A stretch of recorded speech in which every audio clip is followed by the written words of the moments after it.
What a conductor is doing is getting 100 or so people to agree where now really is. The kind of pulse, the kind of underlying breath that animates the music. The conductor has had the luxury of seeing the whole design in the score. So he is in a position to perceive the total design of what is happening in the performance.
The funny thing is about conducting, there's not that much that you have to do in terms of what you have to do with your hands. You have to learn to beat. Much, much more difficult is learning how to learn the music in the first place. Learning how to sit down with a piece of music that's written out for orchestra and learn it. Learn the notes and learn the way they're distributed amongst the instruments and the way it should sound. Then the process begins, which unfortunately no way has been developed yet of avoiding. And that is sitting down at the piano and pounding out every note in the piece. And you go through it again and again. And you begin to think now, how does this piece really go? What do I have to do to make it work, to make it clear?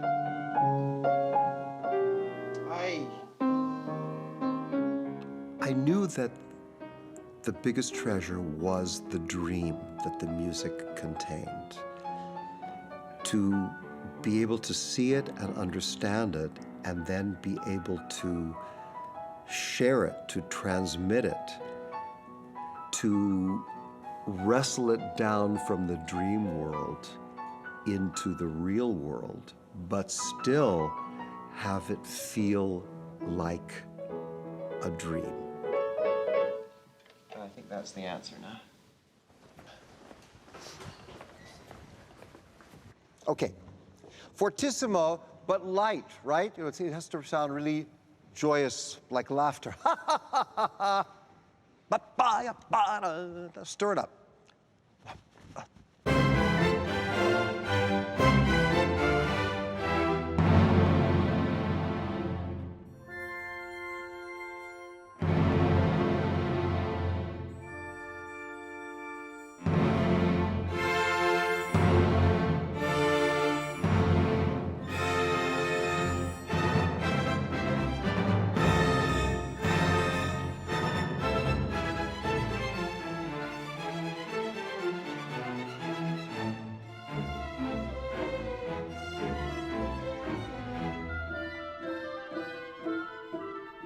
Good. I'll tell you what, when the harmonies get the most complicated, Let's everyone understand that together. Maybe it's not possible to necessarily play so much louder, but in the way you show it to the audience. Dee, dee, dee, dee, dee. Wow! They should know that you feel that, so they can feel it too. Then, da-ga-da, da-ga-da, da-ga-da, dum. Violas and cellos take the lead like crazy before E. 1 and 2.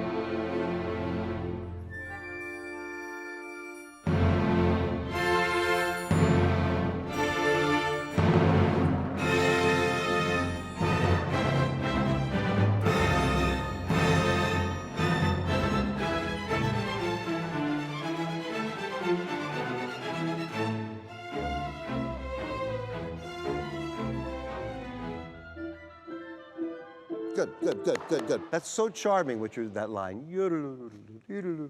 That's the kind of stuff that we have to make it a life mission to get out to the public. It's wonderful, right? All of us who go to New World Symphony meet Michael at our kind of a crucial period in our lives. It's when you graduate from school and not yet having a real job. The crossroads where which path do you take? And here comes in Michael in your life. Just float up there. Good. Beginning.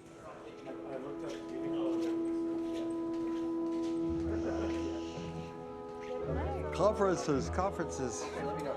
43 new people. So I've learned all these names. That's why I have that poster over there. So as I walk by, I can test my knowledge. Kyla, that's right, Kyla. This guy's very talented, Nicholas. Aaron, well, just remember there was somebody here last year called Aaron, so I'll say this. This is Jaili. She just got a job as principal in the Hong Kong Philharmonic. A lot of new people. The New World Symphony is a place for people to figure out what their purpose in life really is. Of course, they know they want to be musicians, but in what kind of way do they want to be musicians? The idea of creating the New World Symphony was to create a training academy to give great opportunities, artistic opportunities, to the most talented musicians graduating from the conservatories across the country. But it was also a bigger goal to really kind of transform our musical culture. You'll be hard-pressed to find a lot of great orchestras these days that do not have graduates from New World Symphony. And New World is such a place where you're starting to be good. You come from a lot of training, good schools and all that, but then you're absolutely not just green, you're neon green. You have no idea what you're doing, and you're terrified because, in spite of how good you are, you know that there's just so much talent in this business, and you see all these talented people around you, your friends and colleagues. Because it's so important that they be with people who are colleagues that will inspire them, that will get them level to continue to grow.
Come on, pups.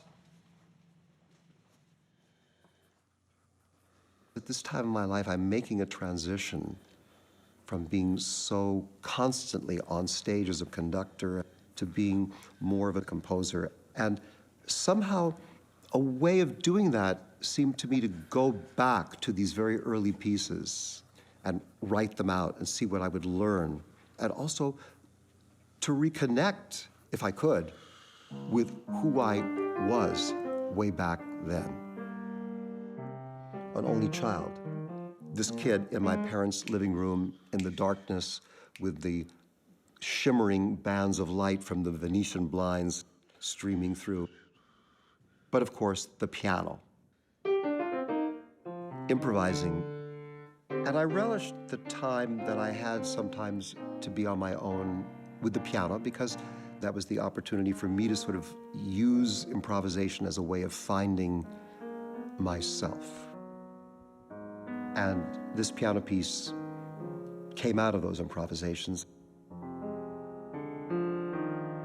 Sunset Soliloquy, also called Whitsett Avenue. Whitsett Avenue was the address of my parents' house, the house where I was born and grew up.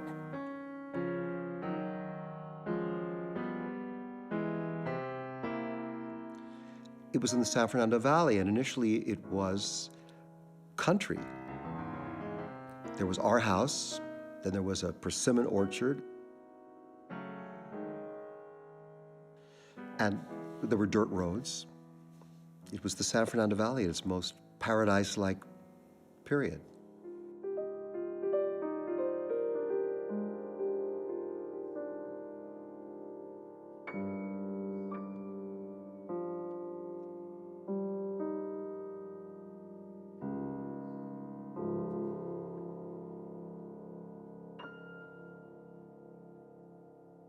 Sounds beautiful, John. Beautiful, beautiful. I have like 3.5 thoughts for you. At the very first one, show me the first one. Of the right hand. Of the right hand.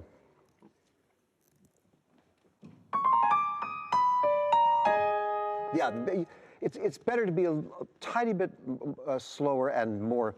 Intense. Yeah.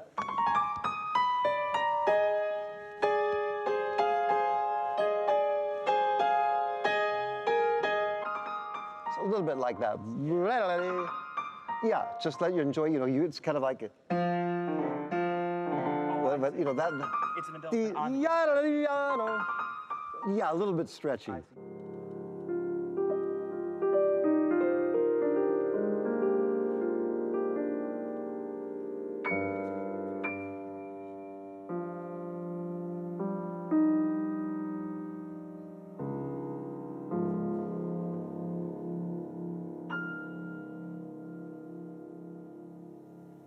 You play this in a way that I kind of dreamt that I might ever be able to play it. It's just so wonderful.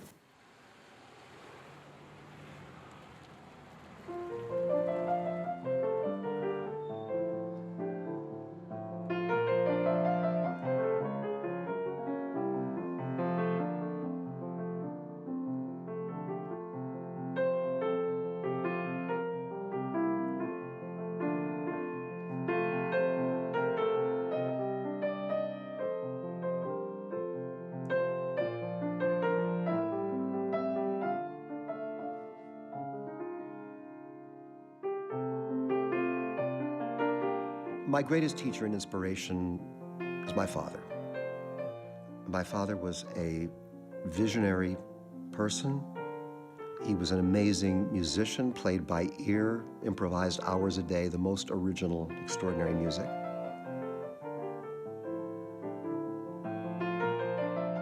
He was a bohemian kind of guy.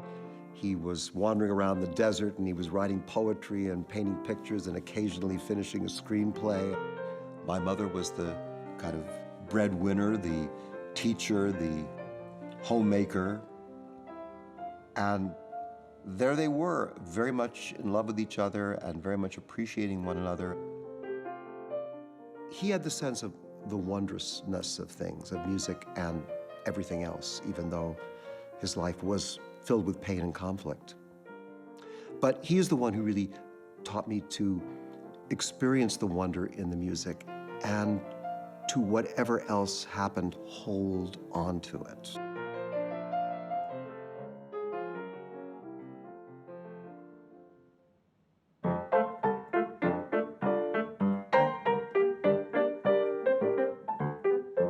From the time I was a teenager going to music camp, it was noticed by the counselors that I really liked dissonant music. And I always tried to figure out where that might have come from. I think it may have come from my dad and from Toodles. And Toodles, well, let me introduce him to you. He's right up here. This is Toodles, who was my first little toy dog. And the story of this was that my dad, on some project he was developing, went out to a nightclub, Slapsy Maxy Rosenblum's, and he came home 3 or 4 in the morning. To mollify everyone, he brought a little present, and he said, "This is your new little dog, and his name is Toodles." And Toodles has a song, and his song goes, "I love a Toodles song, I love a Toodles song, I love my Toodles song, I sing it all day long." That was the Toodles song. And my dad said, "Well, and Toodles himself can play the song for you." And here he's going to play the song. And here he goes. And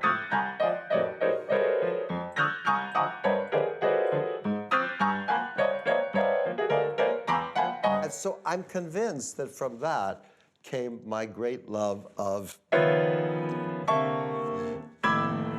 all these chords that I later encountered in Schoenberg and Berg and Ives and everywhere else. Because what to those composers had represented psychological distress and torment, to me represented gorgeous, peaceful times, surrounded by my dad and playing music together. That was a pretty good performance, don't you think?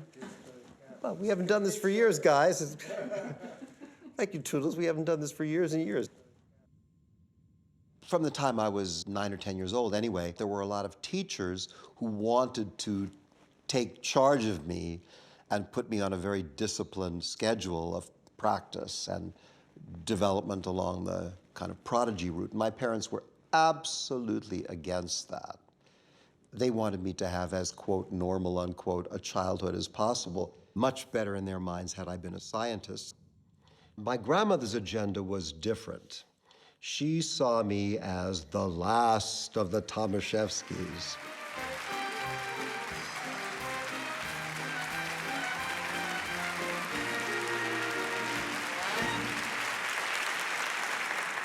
Ladies and gentlemen, welcome. Tonight we're here to tell you a story. It's the story of Boris and Bessie Thomashefsky, 2 kids from little shtetls in the middle of a Ukrainian nowhere who came to America and became the founder pioneers of the American Yiddish theater. They also happened to be my grandparents. They were big stars who lived out the fantasies of their audience. They were stars like Richard Burton, Elizabeth Taylor, kinds of stars. And the Yiddish theater was all about its audience. Immigrant innocence fresh off the boat. And the mission of the Yiddish theater was to entertain, educate, and elevate this audience. 100 years ago, my grandmother knocked them dead season after season with that show. And 50 years later, she had installed herself at a fashionable Hollywood hotel. And every Friday, she arrived at our house to spend the weekend looking after me. Well, she was a special kind of grandma. She was in her 80s. Her hair was flame red. She had 6 or 8 bracelets up each arm, a long cigarette holder, wraparound sunglasses.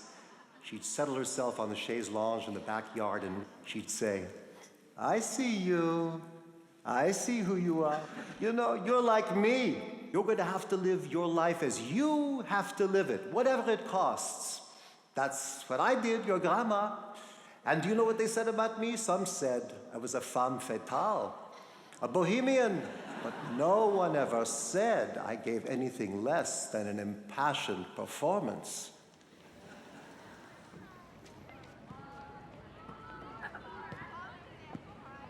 Michael and I met in school orchestra in 1958.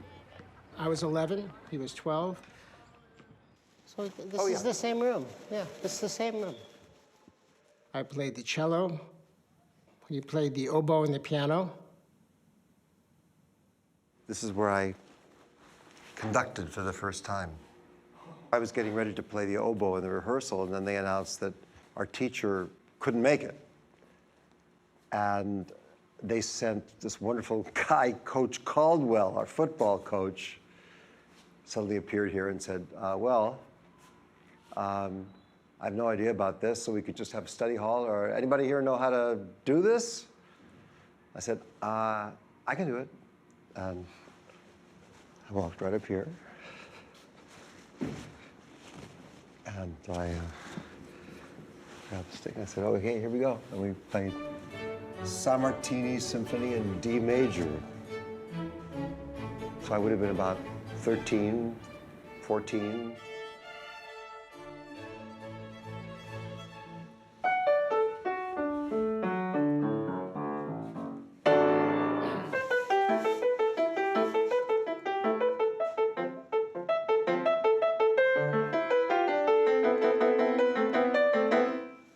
That's when I really became aware of you, because when you were playing the oboe and I was cello, I wasn't really, but then at breaks, Michael would go over the piano and start playing. I mean, just crowd around and listen to him, so it was like, oh, he's something different. He can really play.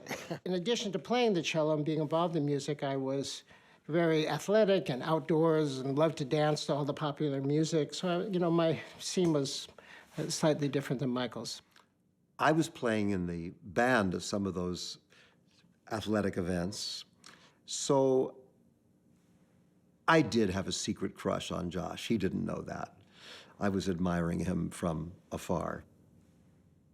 I was just stunned, and I remember just sitting there watching this guy who I kind of thought was kind of an intellectual science kid, but to see him with that kind of amazing command already at that age was really striking. Along the way, I studied at USC with an extraordinary woman named Alice Ehlers. And she was a wonderfully brilliant, eccentric lady who she was talking with an accent like this. I'm not going to do the whole shtick for you. And she, at a lesson one day, as we were struggling through a piece of Bach, me 13, she 80-something, she pulled my hand off of the keyboard, and she said, "Dear, dear, why do you always do such stupid things?" I said, but Madame, last week you told me to do this right at this place. She said, "I tell you to do something? Nonsense. I would never tell you to do anything. It doesn't interest me in any way what you do or you do not do. I only point out to you that in the music there are designs and structures, and concerning these things you must make decisions, and there are consequences for your decisions." That was a major moment in my life, just as it was a few years later when Ingolf Dahl, who was becoming my composition and musicianship and conducting teacher, took me to a chamber music concert, and we listened to the first movement of a piece, and he said, "Did you enjoy that?" I said, "Oh, yes, very much." He said, "What form was it in?" And I said, "Well, I wasn't listening to analyze it. I was listening to enjoy it." And he said, "In classical music, analysis is inseparable from enjoyment."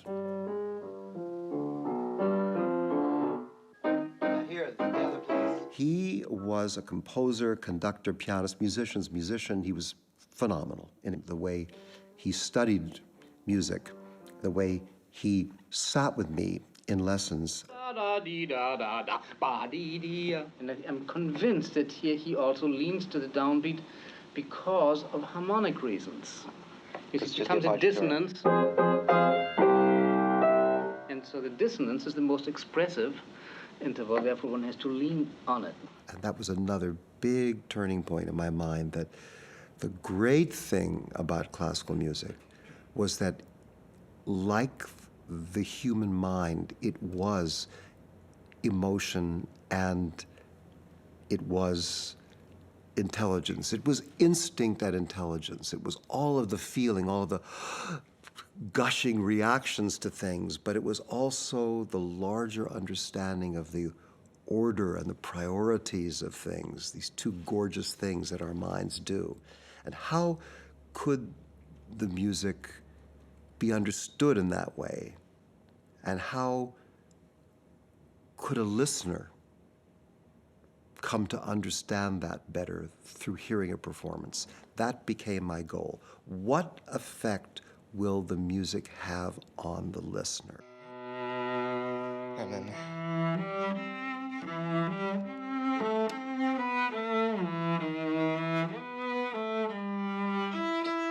just from the driver.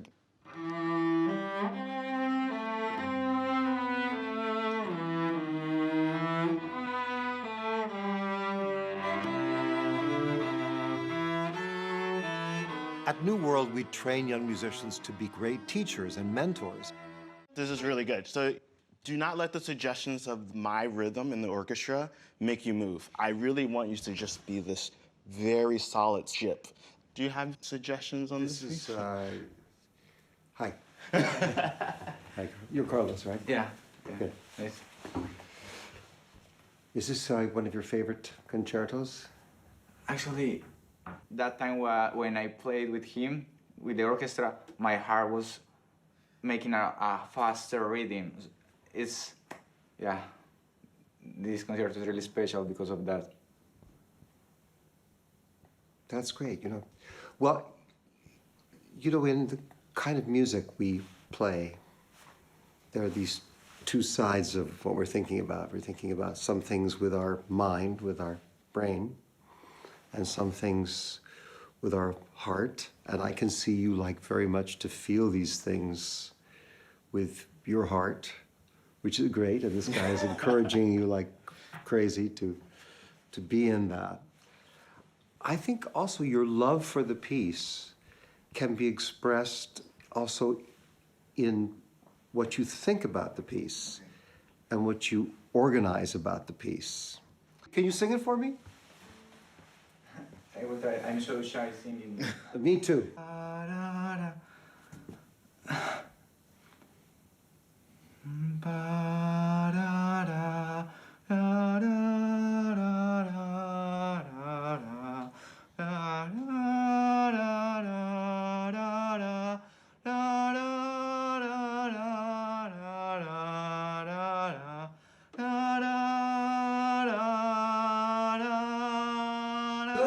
Most of your singing is right on track.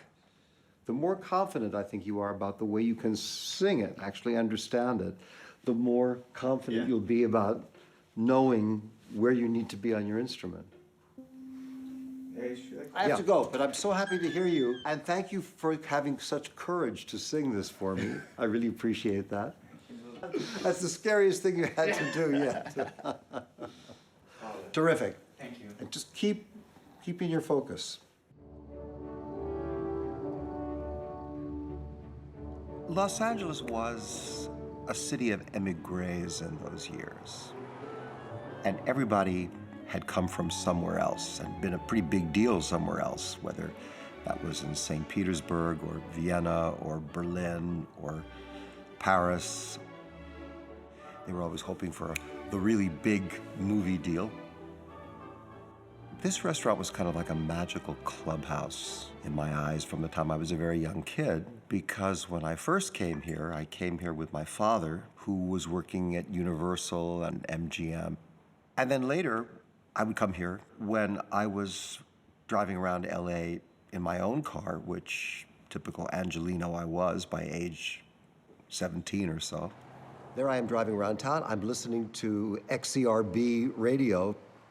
And suddenly I hear this music, and it's so powerful that I have to pull to the side of the road and listen to it, and it's Cold Sweat.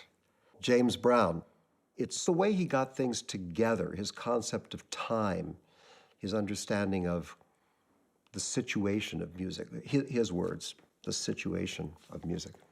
And just before he died, I was able to do a long interview with him. It was so together. It was so exact. It was so... That's all I like. Everything has to be right on the money with me. Well, you know, I say this to my young conductors I work with. I say, you know, being a conductor means you're trying to get a lot of people to agree where now is. Now is right. I know, because I always say if I said now, then I just missed it. Because when I said now, it was now. Yeah, yeah. And I use that, you know, if I'm rehearsing a piece by Stravinsky, I'll say to the winds and brass, how together do I want this? I break out, bop, bop, bop, in a cold sweat, bop, bop, bop, bop, bop, bang! That's how together I want it.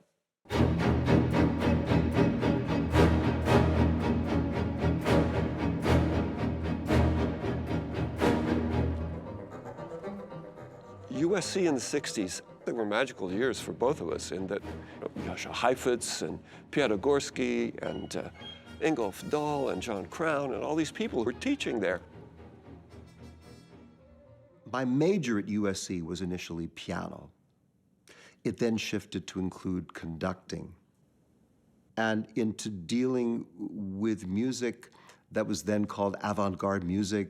Here we were, college kids, who suddenly found ourselves, you know, not only involved in a lot of university music making, but out in the community with Monday evening concerts and playing a lot of contemporary music. It was kind of a Renaissance golden age for new music, at least for us.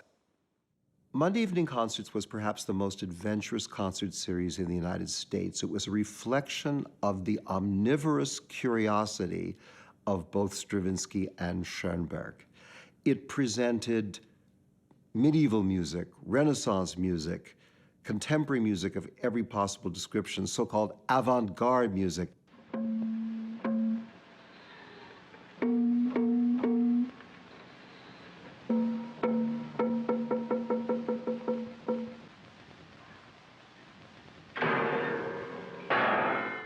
And very often I became kind of, oh yeah, that kid in Los Angeles who knows how to do that piece.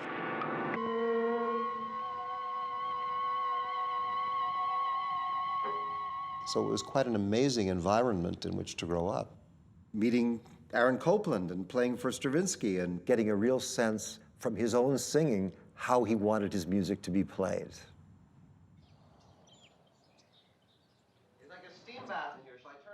I knew I wanted to be a musician, a performer since I was 13, but I still had that bargain with my parents. Keep studying the science stuff. When you're 20 years old, you'll make a decision. On my 20th birthday, I got a phone call from Gregor Piatigorsky, who said, you've been selected to be the new conductor of the Young Musicians Foundation debut orchestra. So that seemed to be a sign that we were going in the direction of music and, of course, show business. The creation of the sort of MTT persona, which I began working on as an adolescent, was in some ways a conscious thing to realize if I wanted the dreams to become real, I was going to have to find a way to come out of my only child, magical, enchanted San Fernando Valley world and learn how to actually include and work with people.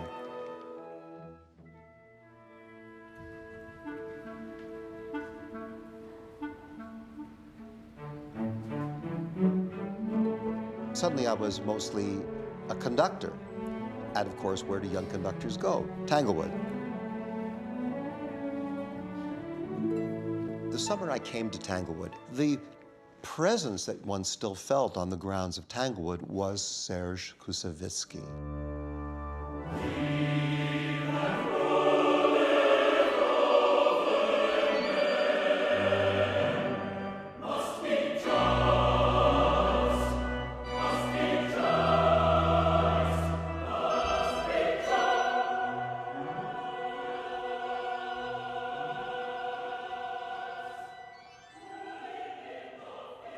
Tanglewood has become such an institution, it's so vast in its scope and its new ambitions that one forgets that it is the dream of this single man, Serge Koussevitzky, and that Koussevitzky basically was a Russian Jewish village musician. Serge Koussevitzky, Natalie Koussevitzky, and Olga Koussevitzky, who I knew. When I was here as a fellow at Tanglewood, every year there was a ceremony, Koussevitzky's birthday, right here in the graveyard. There was a table, cloth covered it. Mrs. Koussevitzky said a few words, and we all sang the Randall Thompson Alleluia, the piece that Koussevitzky had commissioned for the very opening of first year of Tanglewood. And then the cloth was pulled back, and there was an enormous birthday cake on it, which featured a conductor and orchestra. And Mrs. Koussevitzky cut it up and gave everyone pieces, and we sang, "Happy birthday, Dr. Koussevitzky," and thought about him, this amazing guy who had created this whole place. It was said by some Tanglewood regulars that you could tell, according to the particular piece of cake that you were given, who was in the lineup to get the Koussevitzky prize. I had the piece with the concertmaster on it. The conductor, Mrs. Koussevitzky, always took for herself.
Immediately after that summer, when I won the Koussevitzky Prize, I was in New York for a few days, and I was introduced to Leonard Bernstein. And we had this wonderful exchange of ideas, which quickly turned to one-liners from the showbiz Yiddish theater world, and Stravinsky, and old stories about Piatigorsky, who had been a lot with Bernstein when Bernstein was himself a fellow at Tanglewood. So suddenly we began to see that there were many areas in common. We had the opportunity often to get together and look through scores, just kind of the design of them, the shape of them. He came to a performance of Mahler Fifth in the early days that I did, and afterwards everyone cleared out, and I finally said, "So, what did you think of my performance?" And he said, "What did I think of it? I think that when you really have made up your mind what it means to you and what you intend to do about it, it won't matter to you what I think or anybody else thinks."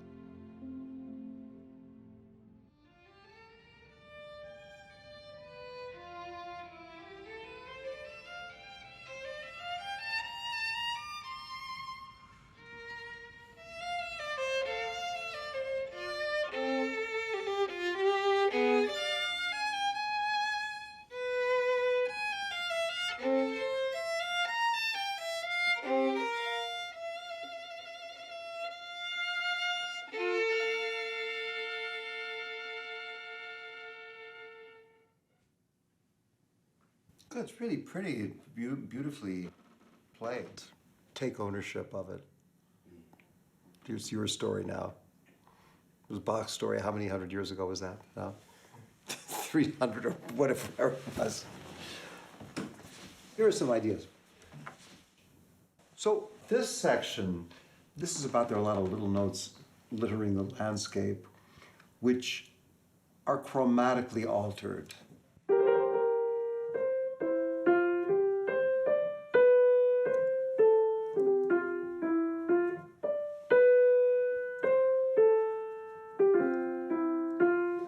You feel that, you know that. Don't assume that the audience necessarily feels it or knows it as much as you do. Tell them that it's special.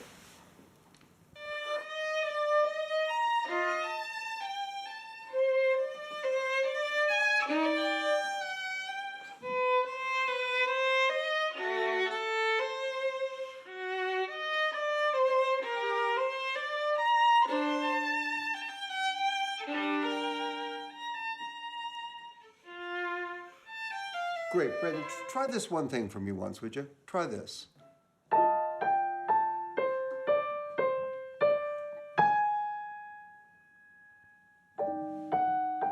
Just do that once, see what it feels like.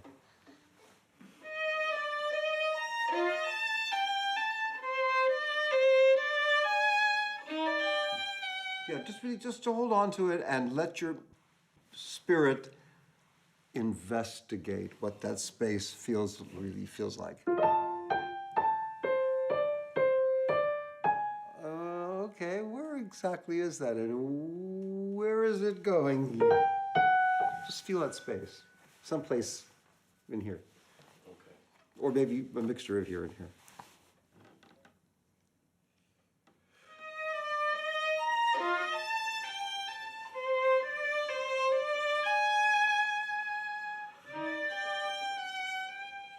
Okay, now that you understand that, there's more freedom there than you think. Okay. I've been doing a lot of practice with metronome, so this is good to put that away. Think about it this way. You did that, good. Okay? This is the miracle of music, you know, that I have a terrible toothache. I'm getting over a cold. I've got my arm and bursitis and all that's going on. Been chasing my tail all over the world. I'm thinking, oh, okay, I made this appointment to hear this young man play this Bach piece. I am so tired. How am I going to get through this? But that kind of talent, that kind of music, it's just like, I'm ready to go all over again. You know, what shoulder, what sinus, what Weltschmerz, what anything. It's the music, it's just there. It's just amazing to me. I just feel great. In the autumn of 1969, I arrived in Boston as pianist and assistant conductor of the Boston Symphony Orchestra. In March of 1970, I was asked to join the Boston Symphony in French horn section. So we basically joined BSO at the same time, Michael and I. He was on a meteoric rise at the time from being a West Coast phenomenon to becoming assistant conductor in a major orchestra.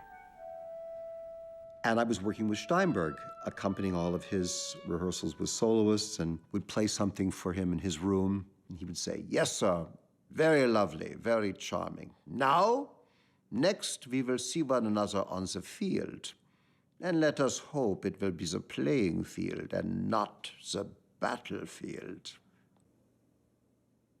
Then, the fourth week of the season, I believe, we were going on tour to New York with Steinberg's programs to what was then Philharmonic Hall.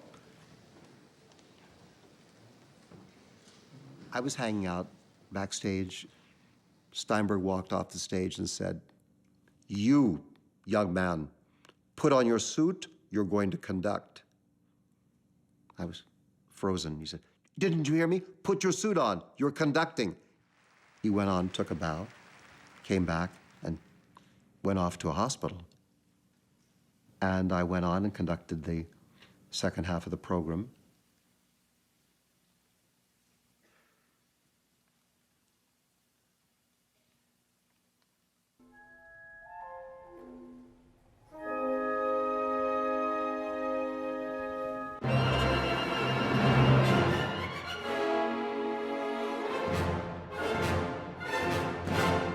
Let's move on now to the rest of the season. You, in fact, will now unexpectedly be conducting almost all the Boston Symphony concerts between now and the end of April. Yes. This must come as a shock, perhaps, a pleasurable shock in many ways, but also there must be great responsibility, which you've never had to face before. It's an enormous responsibility, and I feel, I must say, terribly humble and terribly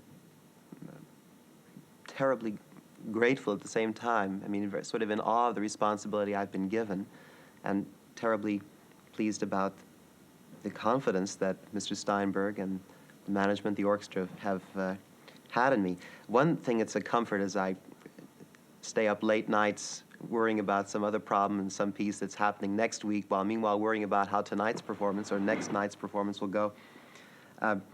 When all of this happened, Colin Davis was here at that time as a guest conductor. And he said, oh yes, when I was a young man, a very similar thing happened to me. A conductor got sick and I suddenly had to conduct 6 weeks of concerts. He said it was absolutely a hell of a time because I had to just keep working and staying up. He said, but don't worry, you'll get through it. And Mr. Bernstein, Leonard Bernstein, said very much the same thing to me. So that was a little bit of an encouragement to know that I wasn't the first person to have gone through this ordeal by fire.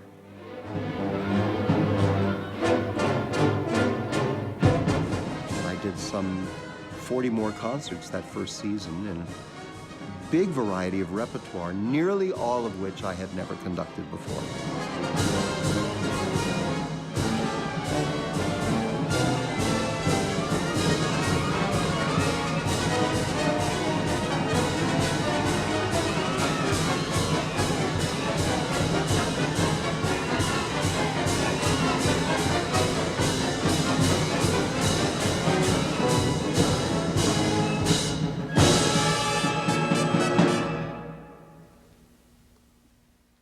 I had the idea of starting a new kind of concert series which would be attractive to young audiences, particularly in Cambridge, and that the concerts would have thematic connections. I was introducing a lot of new repertoire, the kinds of things I had played back at Monday evening concerts. One of the differences I think that Michael had from the conductors that normally would pass through Boston was that he was very spontaneous. And maybe that was a bit of a fault with him because he knew a lot and he understood a lot about the music that he was conducting. And so he would try to teach. Back then, how to say this delicately, I mean, the core was still Beethoven, Brahms, Mozart, Haydn. It took a while for the orchestra and for the audience to warm up to Michael's style because he was bringing new ideas to a very traditional setting. Part of the new music I was doing was a series called Spectrum Series, which was really a kind of blow-up of what Monday evening concerts programming had been. The programs stretched very commonly from the Middle Ages till last week. And it was a hard sell for Michael to get that concept across. I thought it was marvelous because, I mean, I learned so much. I knew the music, but I didn't know the story behind the music oftentimes. It was hard. It was really, really difficult on the older members. And to tell you the truth, I loved it. I looked forward to Spectrum concerts. I couldn't wait because I always knew I would learn something. But I never would admit it to the older players that I liked it. I was afraid. I was young. I was a woman. I was a new member. I didn't want to rock the boat. I began talking to the audience and explaining the context of the music they were going to hear. And one very venerable member of the Boston Symphony Board who was not aware of the fact that I was doing this, that the whole idea of the concert was to do that, as I was speaking said, "Oh, why don't you shut up?" Stravinsky said there is some music that is meant not to be enjoyed, but to be admired.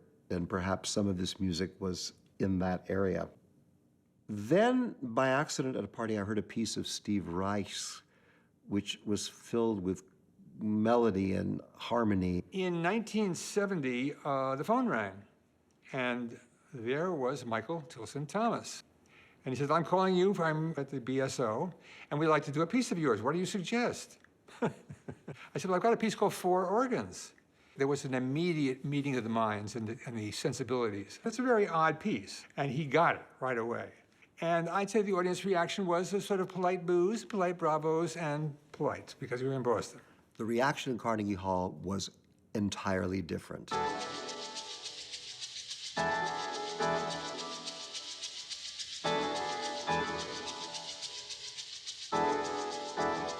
The piece Four Organs took place, and basically it's about augmentation. Short chord gets long, very long indeed. And at a duration of 20 minutes, it's probably one of the most abrasive pieces I ever wrote.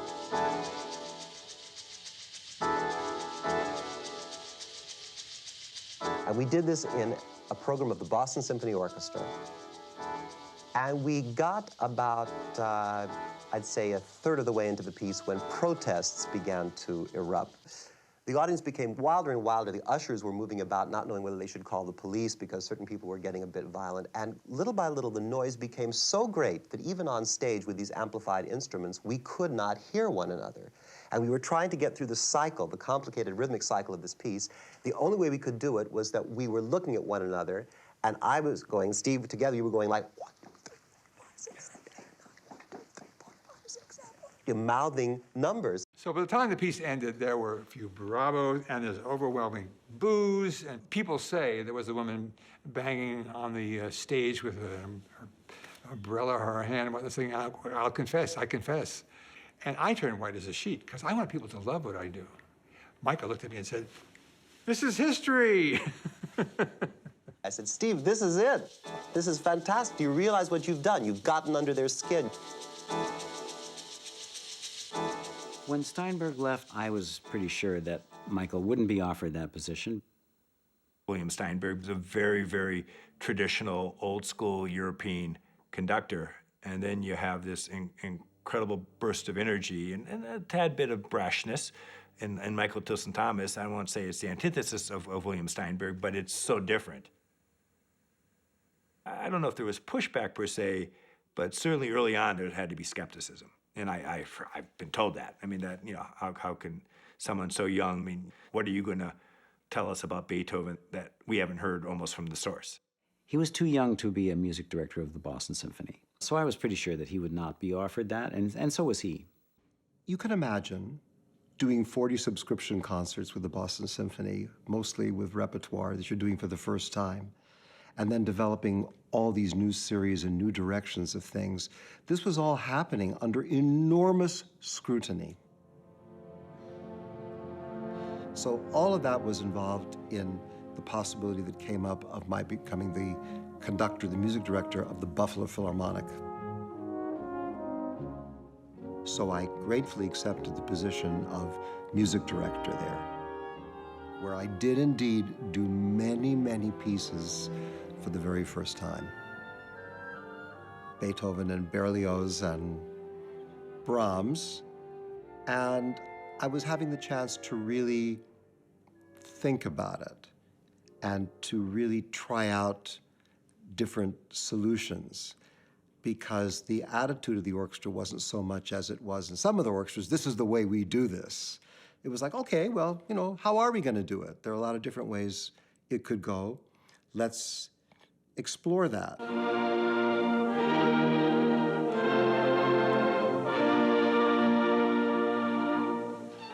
Why Buffalo, when he might have chosen a more prestigious orchestra? That should be rewritten. What would have become of me, I felt, was that I would have had to rely on pat and glib and predetermined solutions to a great deal of the music which I would have had to learn all too quickly. I knew what that experience was about. That's up to the second half, so I can agonize about that later.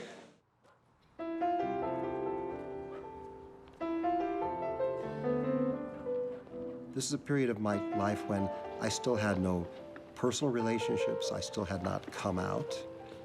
And I needed to figure out a lot of things about what it meant just to be alive.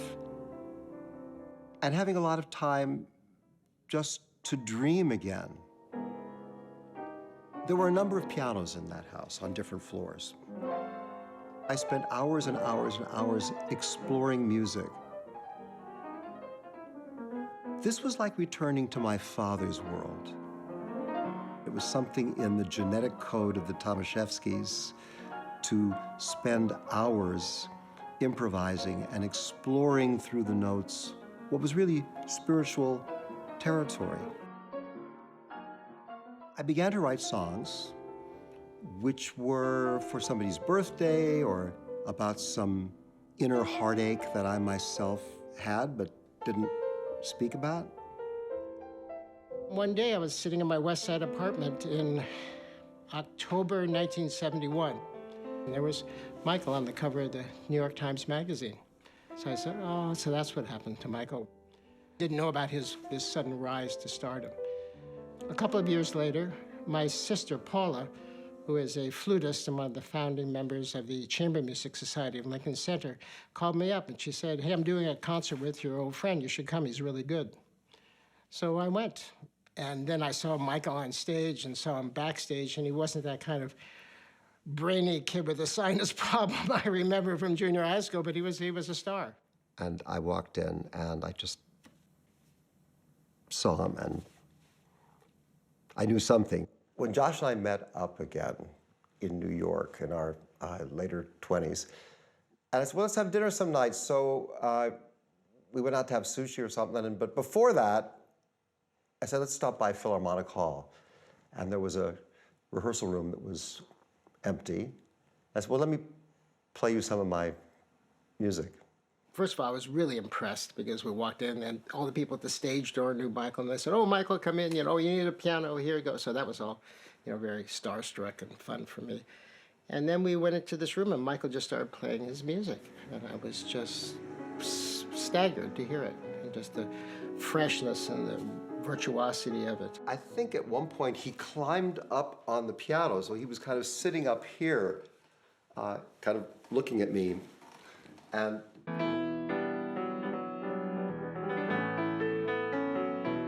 but what also immediately came out from that night and from my getting to know Michael was his incredible tenderness and his warmth and his sense of fun and adventure.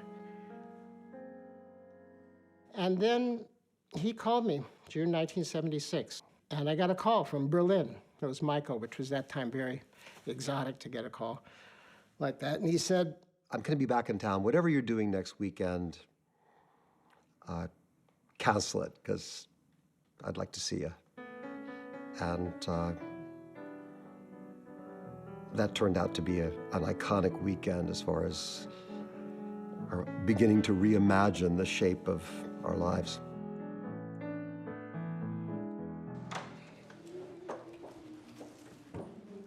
Everything about it is appealing. How are you? What a nice, what a nice surprise.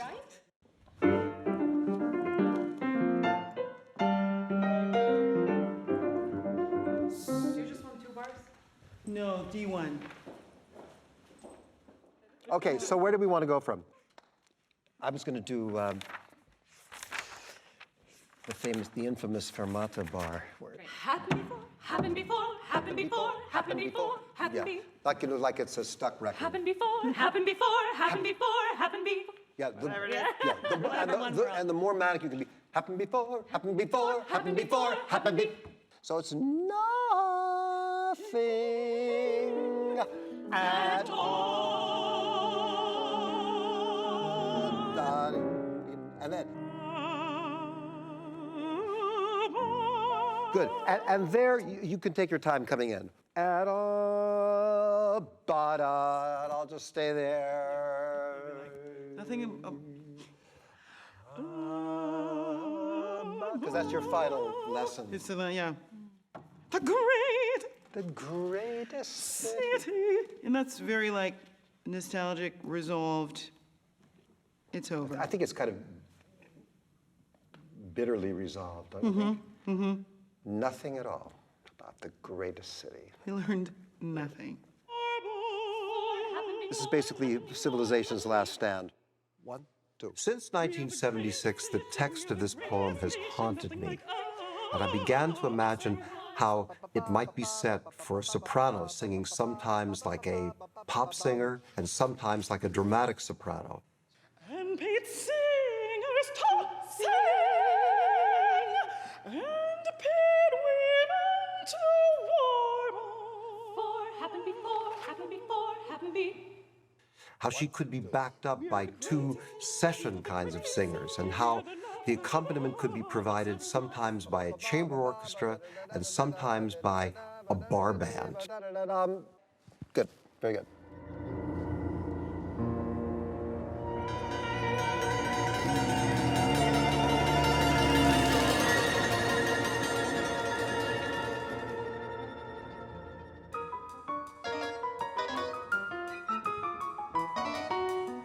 And gabble, gabble, gabble of the blood.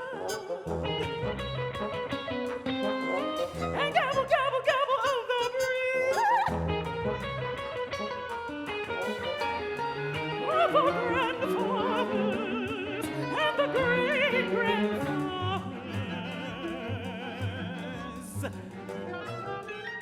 Of the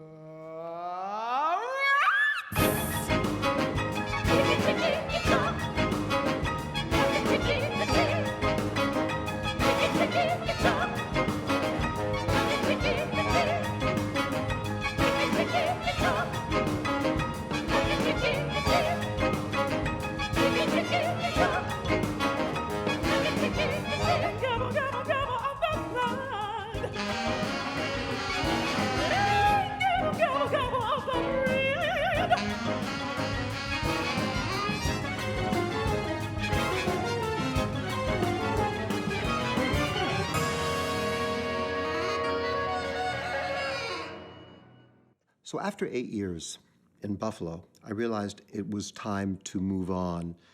It was time to take a lot of the repertoire I had now learned in Buffalo and take that into the mainstream of national and international orchestras and just expand my vision. And I knew that I could become a kind of independent producer of projects all over the world.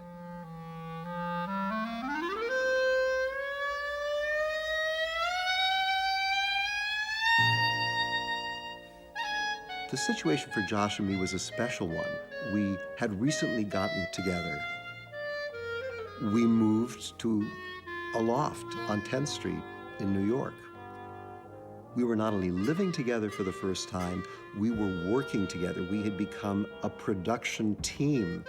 Professionally, Joshua is this kind of invisible ring of steel around Michael. He's the one that protects him. He's the one that looks out for him the whole time and just allows Michael just to be able to focus on what he needs to. And what makes what Joshua does so brilliant is you would never know that. He's invisible. Well, Michael decided that it was time to leave Buffalo.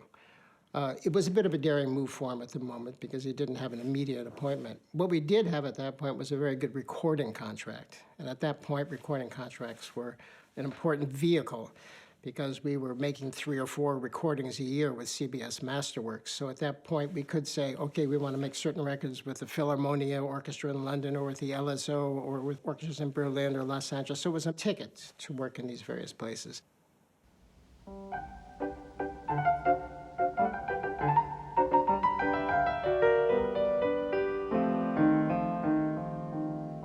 Michael first came onto my radar with the magic name George Gershwin. Because Michael made the most wonderful recordings of Gershwin's music. And I felt immediately that he was in touch somehow with something that other conductors didn't have. As you listen to the Rhapsody, you can still hear the echoes of old Jewish songs.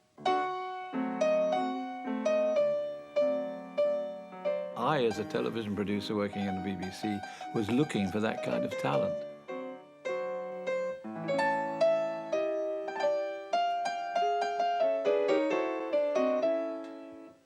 Of black music.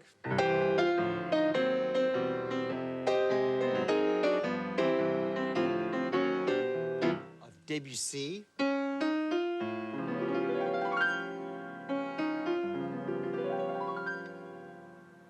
looking for people who would, when talking about music, give it a vitality which would attract the general public. And Michael had that in spades. I could see that straight away. But somehow, George's genius forged them all into a language that gives witness to the ambiguous and ambivalent ache that we all feel in this mad whirl of a 20th century. One felt, as one watched that the spirit of George Gershwin had somehow flown down from Valhalla and was entering into Michael Tilson Thomas's body. He sat there and he was playing as if it was Gershwin at the keyboard.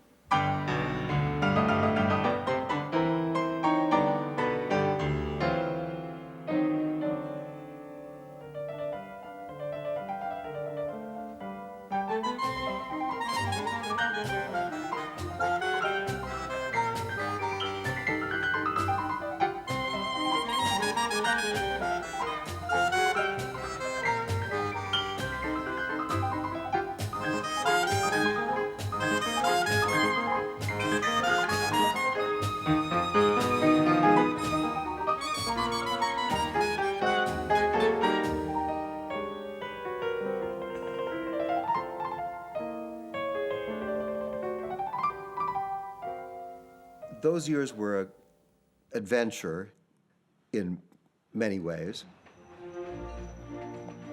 Josh and I were on the road together and living in a lot of different hotels and exploring a lot of different cities. And there were some years in which we would go to 14, 15 different orchestras.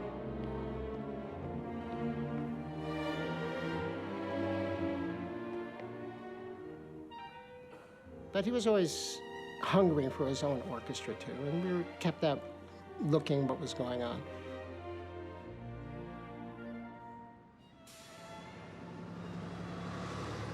For his debut with the LSO, Michael came in as this unbelievable young whiz-kid conductor. I was blown away by his intensity, his enthusiasm, his passion for the music, incredible energy, and an extraordinary intellect as well. And in 1987, I appointed him as our principal conductor.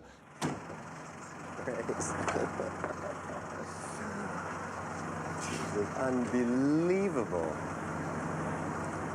And I really have to work hard to deserve this, aren't I? You know.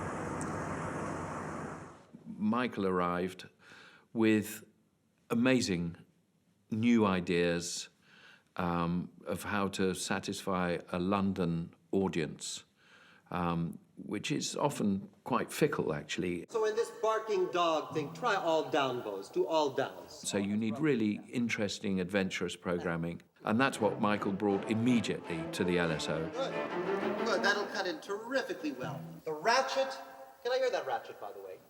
As well as a very different approach to orchestral politics, really. Figure 9. At the exact same time, we actually started the New World Symphony. The same year that Michael started the LSO, 1987, was the same year we started the New World Symphony. So that became our real axis between London and Miami. And there were two very, very different scenes. For years, I had been mentioning that I thought it was a pity that there was no national resource for young musicians. And suddenly I hear that Ted Arison wants to talk to me. And he said, well, I've been hearing something about your idea, and I want you to make this happen in Miami. And that was it. Those were pretty wild days when we first got to Miami. We were rehearsing various places on the beach. Members of the orchestra were living in one hotel or another, surrounded by snowbirds. We realized we had to have some kind of more permanent home where we could have real practice rooms. Then Ted spotted the Lincoln Theater, old movie house. It had become a porno theater, and now it had been shut down for who knows how long. And he said, well, maybe we could make music in there. The whole thing was renovated, and that became the beginning of the real solid identity of the orchestra, having our own theater. When I first got to New World, it was at this really interesting juncture, right? There was this amazing music happening in this old deco theater on the mall on Lincoln Road. You walked into the lobby space and you couldn't quite believe that you were going to hear Mahler. I used to love that, and it was a laboratory in this beautiful place, which was also just a really fun place to kind of live and be young and working.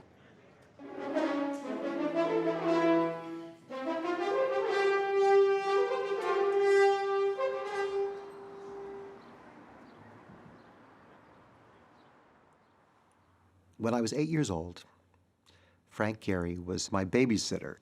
It was clear that Michael was headed on a meteoric path. You just didn't know where. He could have become a serial killer, even.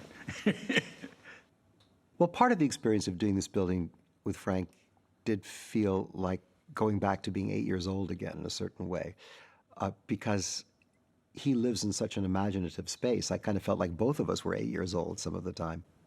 You know, I let the client take the lead. I get more fun out of that because then I'm working and, you know, I'm playing off them so I don't repeat myself. We began to get this idea of the exterior of the building being very minimalist and the interior of the building being very elaborate. So we decided that the building should be a box, period. Just make an overall box. So it's like a very sculptural landscape inside. And from the outside, you see that. So I think people are going to say it's not a Frank Gehry building, whatever that is. Because it doesn't look like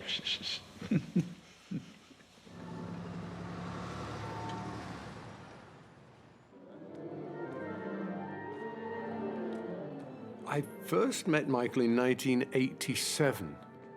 They were the happiest days of my life in orchestras.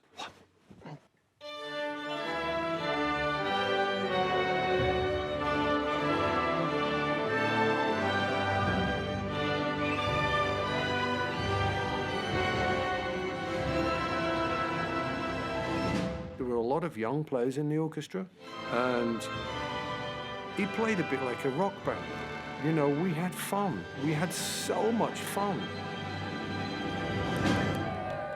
Michael runs a happy ship.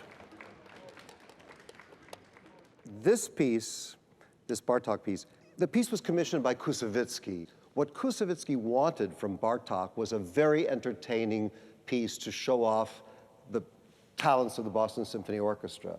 Meanwhile, Bartók was in the last days of his life, basically, and wanted to write this big memorial piece, so there's a certain conflict here. What I think we need to do is be as kind of entertaining and bravura as possible.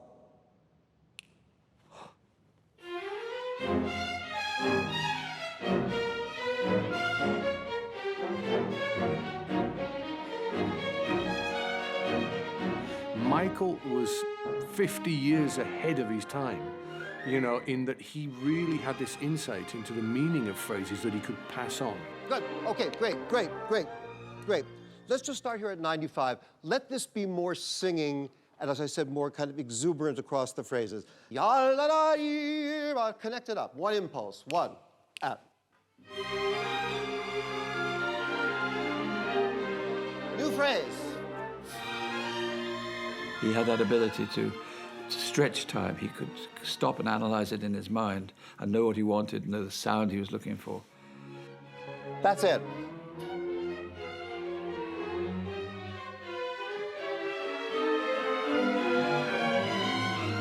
I was playing a little bit of devil's advocate, and I said, come on, Michael, when you're conducting, you don't really have to show the audience the structure of the piece, do you?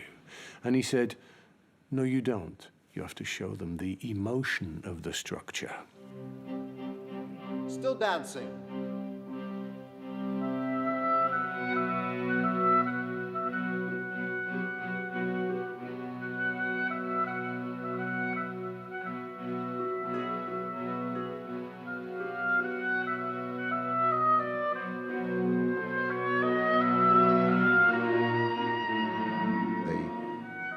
Relationship with the London Symphony, of having the direct contact with the musicians themselves, the people who really were making the music that we were making together, was inspiring for me and taught me many lessons about working with people and sustaining a dream together.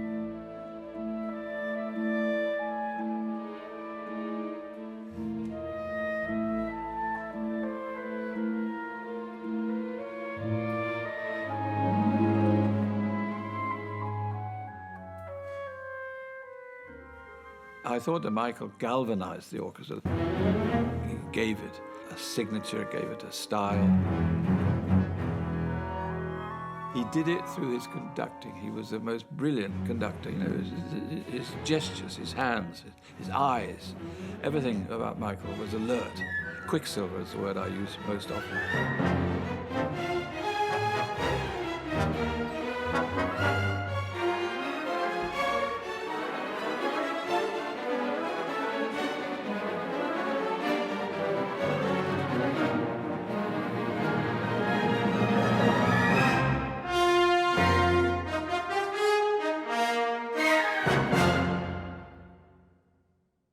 So all that work was thrilling and exciting, but at the same time, Josh and I expressed to one of our managers, you know, it's great, but we'd like to come back to the United States and have a fireplace and a dog. Young, dynamic, exciting, maybe the man to propel the San Francisco Symphony into the very front ranks of the world's orchestras, definitely the man to make the symphony a hot ticket this season. The decision to hire Michael in 1993 was a really bold and interesting and daring move. Good evening, Maestro. Good evening. We can lose sight of it now because his tenure here has been so successful and with such longevity.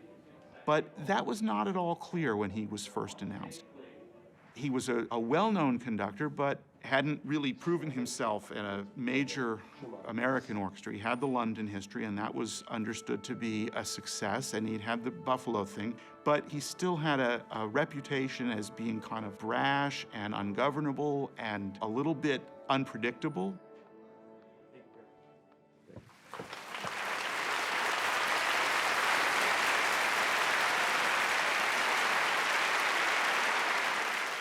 His first season, he did this marvelous thing where he said, every program I conduct with the orchestra is going to have one piece of music by an American composer.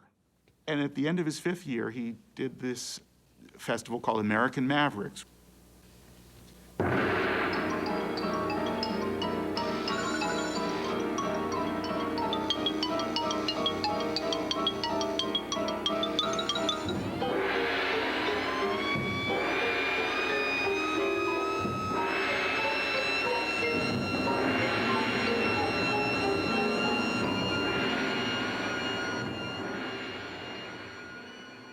And people flocked to it. It was a wonderful thing. It was a kind of a citywide celebration almost. I think I said this in one of my reviews, that there were blue hairs of both varieties. You know, the old ladies with the blue hairs and the young punks with the blue hair, rubbing elbows together in this wonderful free-for-all.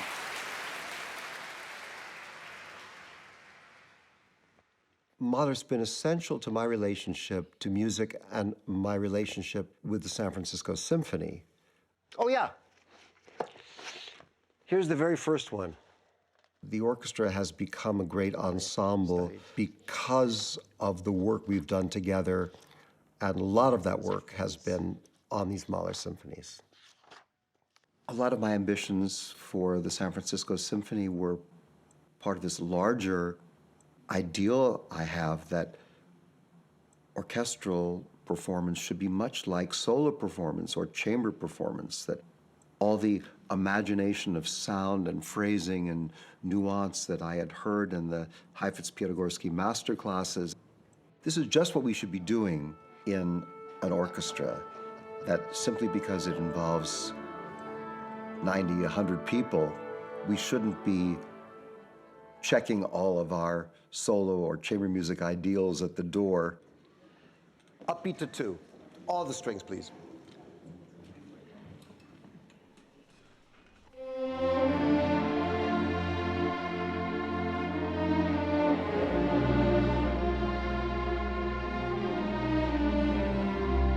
The thing I always loved the most about Mahler's music was not the shattering climaxes, but rather the lyrical moments in it, the songful elements in it, the quiet moments when you're establishing a kind of atmosphere which seems to flow along ideally as if it's all by itself. Great, great. So, can we sort of move on a little bit more, but just take the tiniest bit of time to set up the Vorschlags each time they happen? Shazam,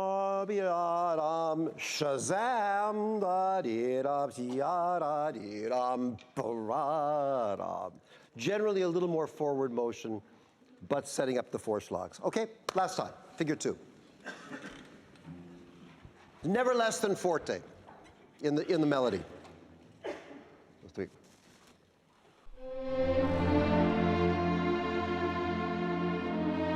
It's not a conductor and the orchestra, conductor and musician. It's collective working.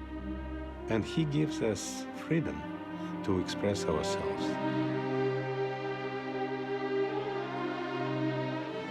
We know what he wants, but it's a two-way road. It's always a work of colleagues.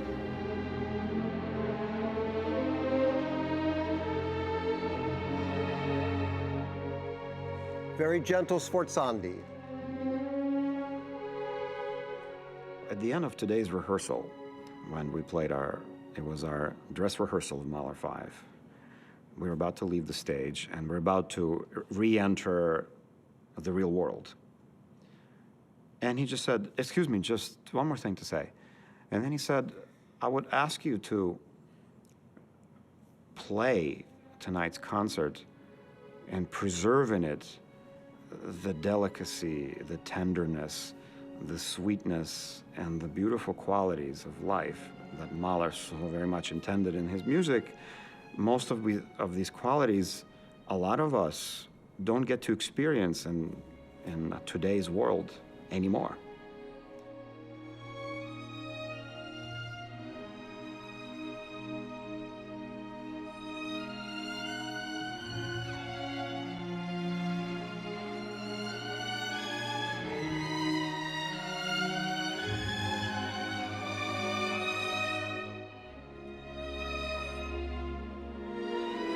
You say the Mahler 5 is not the same tonight as it was 10 years ago. Listen, my friend, the Mahler 5 is not the same tonight as it was last night, and it's not the same as it will be tomorrow night. That's how much fluidity and spontaneity and improvisation goes into that.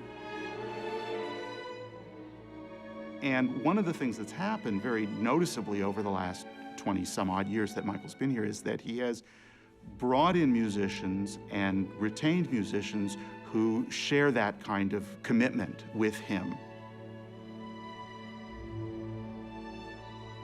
Most of the musicians who are in the orchestra now have been shaped by 25 years of working with him to have that kind of spontaneous and improvisatory aesthetic that's so important to him. I mean, he has instilled that in the orchestra and in the ensemble, and these things, they last. You know, there's a kind of an institutional memory, so that even when he's gone, those kind of aesthetic priorities are going to linger for a very long time.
Good evening, everybody. I'm Michael Tilson Thomas, MTT.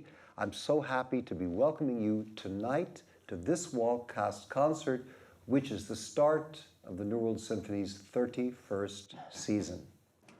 When we started in the Lincoln, we always had loudspeakers and a small television screen outside so that anyone passing by would be able to hear the music and see what was going on inside. This idea was very much part of the new building to include a large wall of the building, which would be a projection surface. Morning, everybody. Okay, we're back to Britain. So, almost unprecedented thing. Let's start in the fugue at letter J. And this is such an unusual moment because it is a moment during which the winds and strings are going to have to wait and listen while the brass rehearse something, as opposed to the other way around, which is nearly the way it always is. So,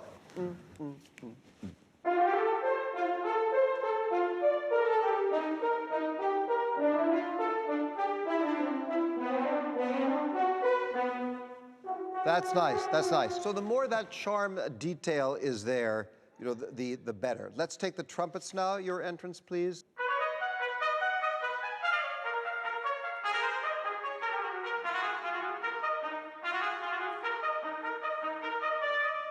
Great. Can more of it be at the same volume level? I think you're doing a little too much. So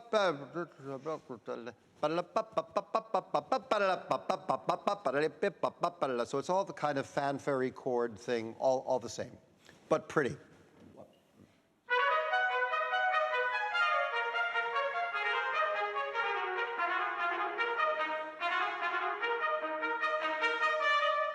That's really good, the first part of that, guys. Trombones and tuba, here we are. One, and.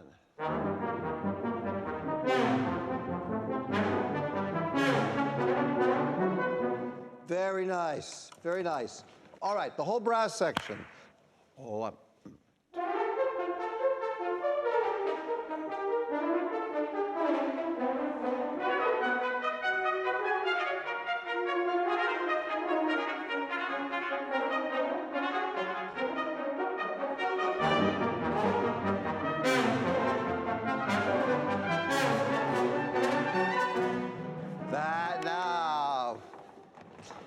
That's what they call polyphony. Okay.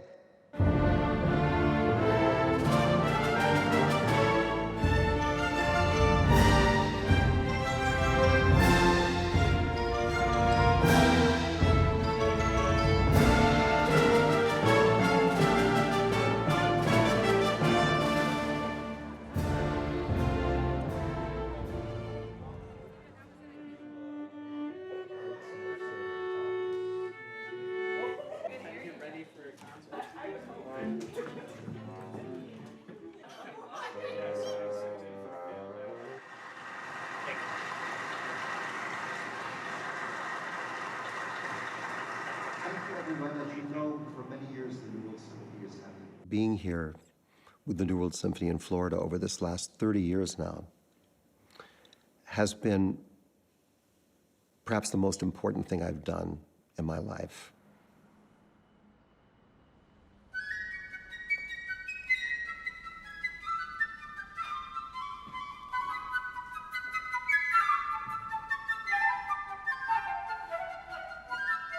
I'm lucky enough to be in a situation with all these young people that I can expand a lot of the music world and expand a lot of their understanding in a way that my wonderful teachers did for me. What Michael's doing is perpetuating an art form, perpetuating institutions. I mean, every American orchestra of consequence has people he's trained in the New World Symphony. He wanted there to be a future for classical music.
Hey.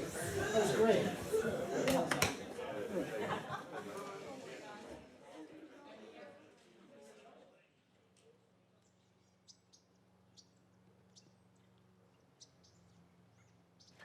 Come by the fire. Let your salty tears. What's your line from that song?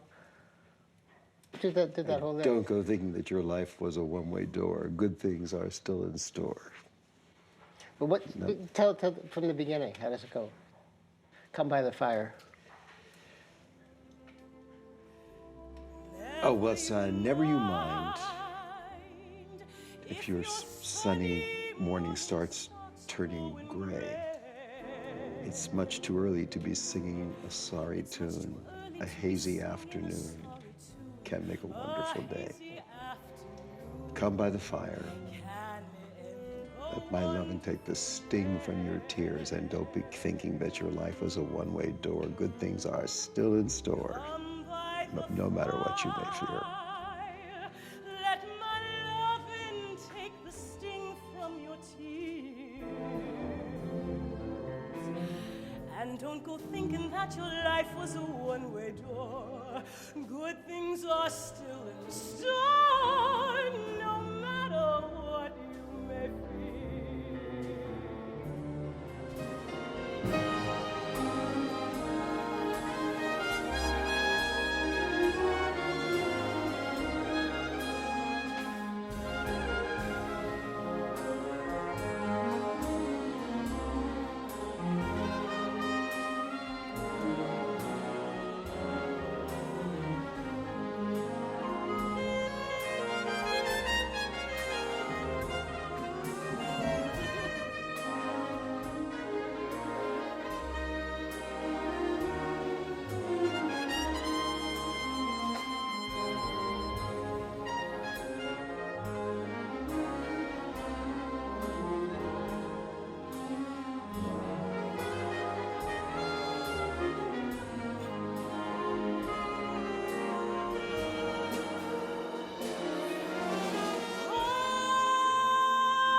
never know who might be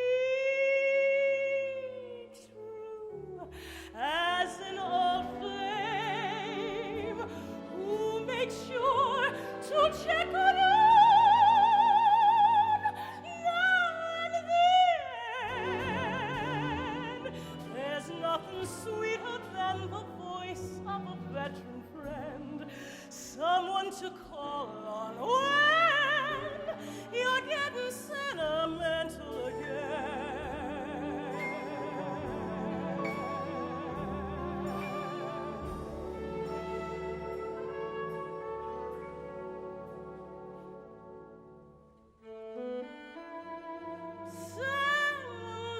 Sentimental, getting sentimental.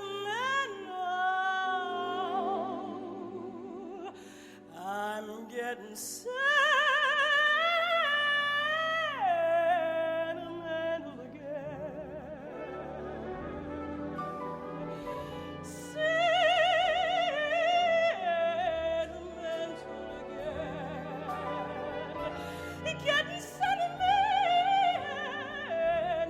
again. I'm getting sentimental again. No use to pretend.